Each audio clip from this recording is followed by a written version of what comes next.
स्वागत है आपका बी न्यूज नेशन में। मैं हूं आबिद हुसैन शेख। जनार्दन रेड्डी की बीजापुर के मुर्तुजा कादरी दरगाह में हाजिरी। अपने निजी दौरे पर आए बीजेपी वरिष्ठ नेता जनार्दन रेड्डी ने बीजापुर के मशहूर सूफी हजरत मुर्तुजा कादरी दरगाह में हाजिरी दी। वहीं मीडिया से बात करते हुए गुजरात में भाजपा की जीत को यकीनी बताया और आने वाले कर्नाटका राज्य में भी बीजेपी के अधिकार में आने की उम्मीद जताई। ಯಡಿಯೂರಪ್ಪ ಅವರ ನೇತೃತ್ವದಲ್ಲಿ ಜನಗಳಲ್ಲಿ ಒಂದು ಭಾರಿ ಬದಲಾವಣೆಯನ್ನು ತಗೊಂಡು ಬರುವಂಥ ಒಂದು ರ್ಯಾಲಿ ಇದಾಗಿದೆ. ಸೊ ಹಾಗಾಗಿ ಎಲ್ಲಾದರೂ ಕೂಡ ತಾವೇ ನೋಡ್ತಾ ಇದ್ದೀವಿ, ಅಪೇಕ್ಷಿತರು ಕೂಡ ಬಹಳ ದೊಡ್ಡ ಪ್ರಮಾಣದಲ್ಲಿ ಆಗಿದ್ದಾರೆ. ಎಲ್ಲಿ ನೋಡಿದ್ರು ಕೂಡ ಪಕ್ಷಕ್ಕೆ ವಿಶೇಷವಾಗಿರುವಂಥ ಒಂದು ಬೇಡಿಕೆ ಅನ್ನೋದು ಬಂದಿದೆ.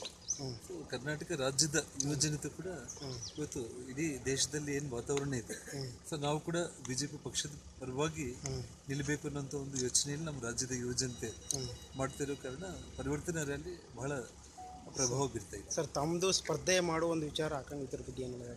ನಾನು ಯಾವತ್ತು ನಾನು ತಮಗೆ ಮೊದಲಿಂದ ಕೂಡ ಹೇಳ್ತಾ ಇದ್ದೀನಿ, ನನಗೆ ಚುನಾವಣಾ ರಾಜಕೀಯ ಅನ್ನೋದು ಪ್ರಮುಖ ಅಲ್ಲ, ಮತ್ತು ಪಕ್ಷ ಅಧಿಕಾರಕ್ಕೆ ಬರಬೇಕು ಅನ್ನೋದು ಮಾತ್ರ ನನ್ನ ಆಸೆ. ಸರ್, ಇನ್ನೊಂದು ಮುಂದಿನ ದಿವಸನಾಗ JDS ಜೊತೆ ತಮ್ಮ ಮೈತ್ರಿ ಬಗ್ಗೆ ಏನು ವಿಚಾರ ಐತಿ?